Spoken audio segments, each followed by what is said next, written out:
Hey yo, what's good y'all? It's your boy KingMxmba back with another banger, and today we're going to talk about Fred VanVleet and his story to the NBA. I think everyone knows that he was undrafted and he made it to the league, but I don't think anyone highlights how specifically he made it to the league and what he had to go through. So yeah, that's what we're going to be doing today. Before we get into it, appreciate the love, but if you're a fan of the NBA and you're a fan of NBA videos in general, subscribe because that's what we do around here. Alright, let's get into it. So similar to the KPJ video, if you guys haven't already seen that, the story doesn't actually start with Fred VanVleet himself, but it starts with his father. Him and his father grew up in Rockford, Illinois, and at the age of 5, Fred's dad, Fred Manning, was shot to death in a drug deal. And this really sucks for Fred considering he was only 5 years old. I don't imagine Fred can remember almost anything about his father today. Anyways, 5 years go down the line and his mom starts dating a police officer. His name was Joe Danforth. And Joe was super tough on Fred. He gave him this work ethic that he'd never really had before.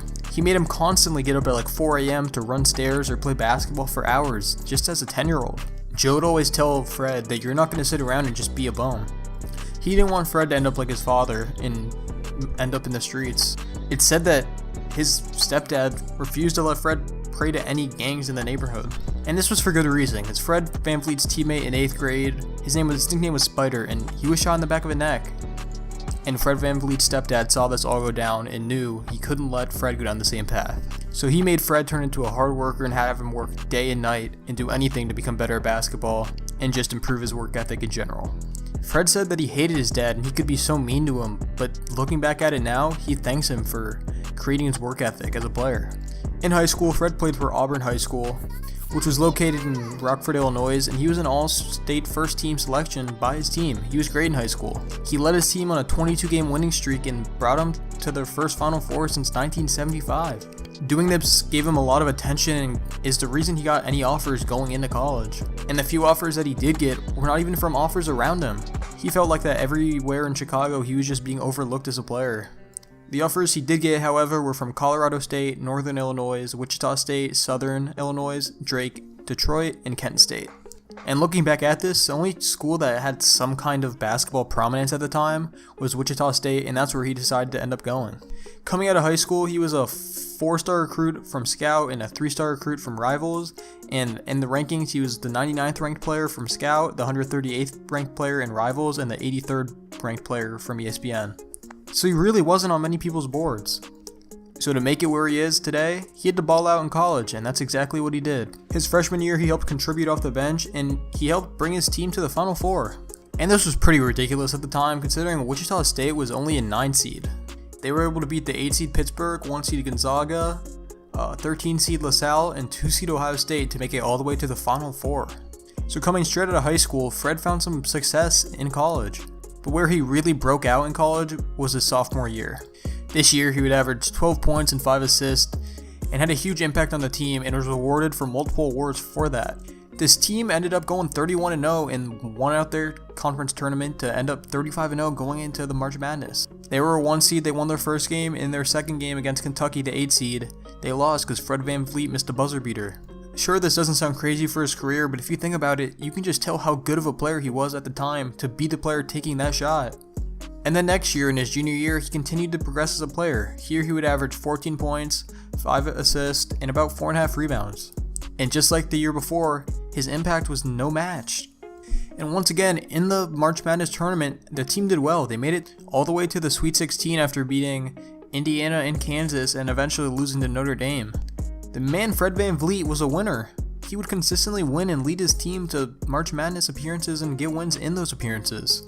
His senior year, however, he had another good year. He put up 12 and 5.5. But the team just didn't have the success that it previously had, and a lot of that is due to injury. Fred was injured for a good amount of his career, and the team just wasn't as good as it was previously.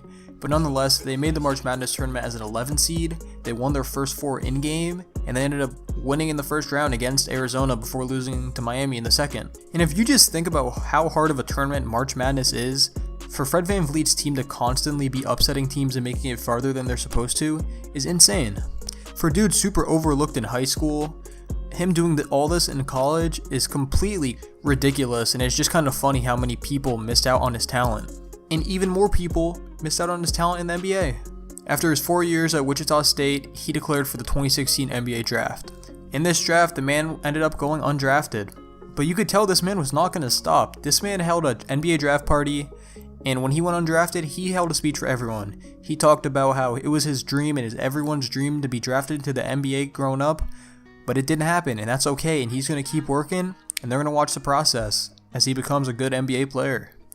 And the man didn't back out on his word. He got his first opportunity from the G League team of the Raptors 905, and the man did not disappoint in the G League.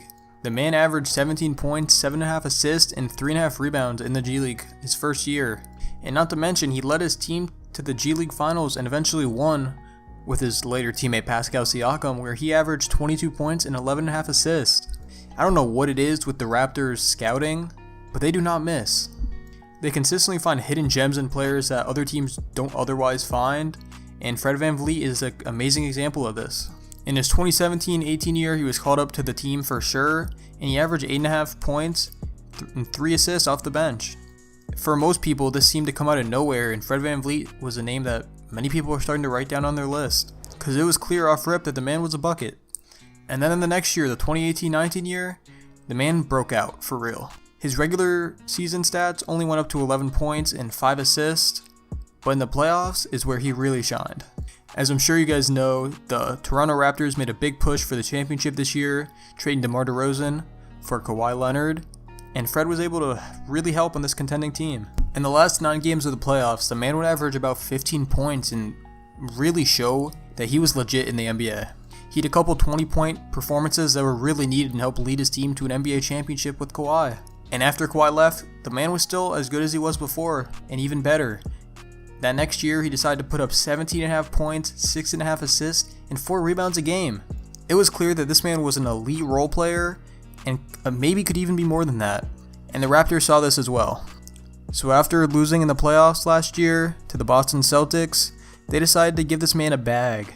And I'm talking about a bag. They gave him a 4-year, $85 million contract, which just makes me happy because this man has worked since he was 10 years old, relentlessly trying to get to the NBA, and he made it, succeeded, and he's being awarded for how good he's been playing.